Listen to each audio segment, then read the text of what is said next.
First, we add all the dry ingredients into a bowl and mix them together, creating a homogeneous mixture.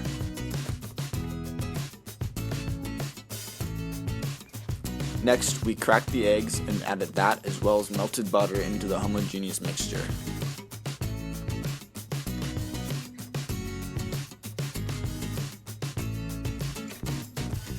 Lastly, we added the acidic buttermilk into the mixture, which reacted with the basic baking soda in an acid-base reaction, producing carbon dioxide bubbles which created fluffy and airy pancakes.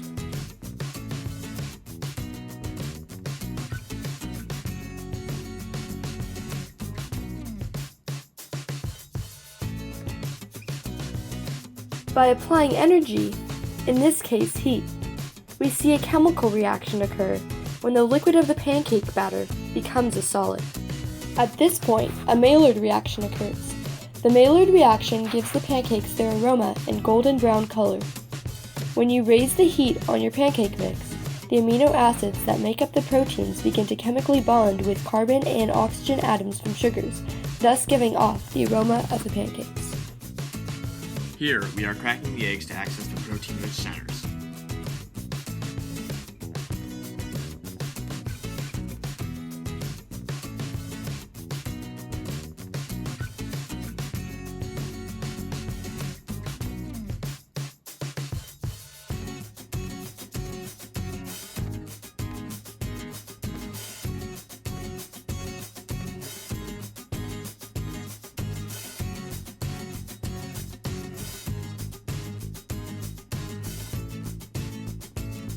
Whisking the eggs allows for the incorporation of air into the eggs for a light, fluffy final product.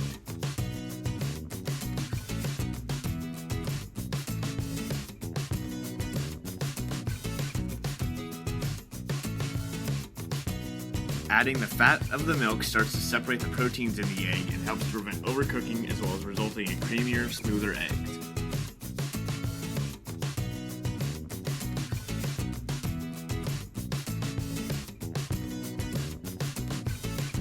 Before we cook the eggs, we first observe a physical reaction as the butter is put into the hot pan and it melts.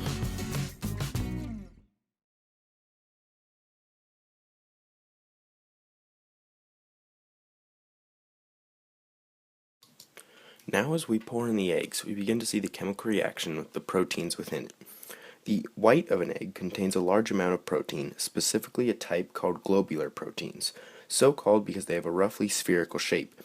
As we apply heat to the egg, the extra energy causes these proteins to move around more vigorously, colliding with each other and weakening the bonds between the different protein strains.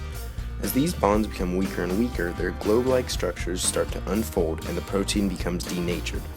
These denatured strands of protein are then free to make bonds with each other, causing it to coagulate. Thus, overcooking the eggs creates too many of these bonds, so the proteins join together too tightly and you end up with rubbery eggs. Lastly, we have the bacon. It undergoes both a physical and chemical change.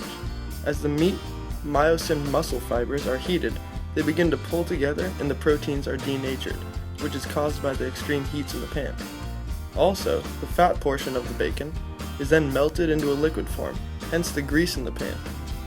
Second, the chemical change, also known as the Maillard reaction, which is the first oxidation reaction between nitric oxide and myoglobin, producing nitric oxide myoglobin, which is a bright red and unstable chemical.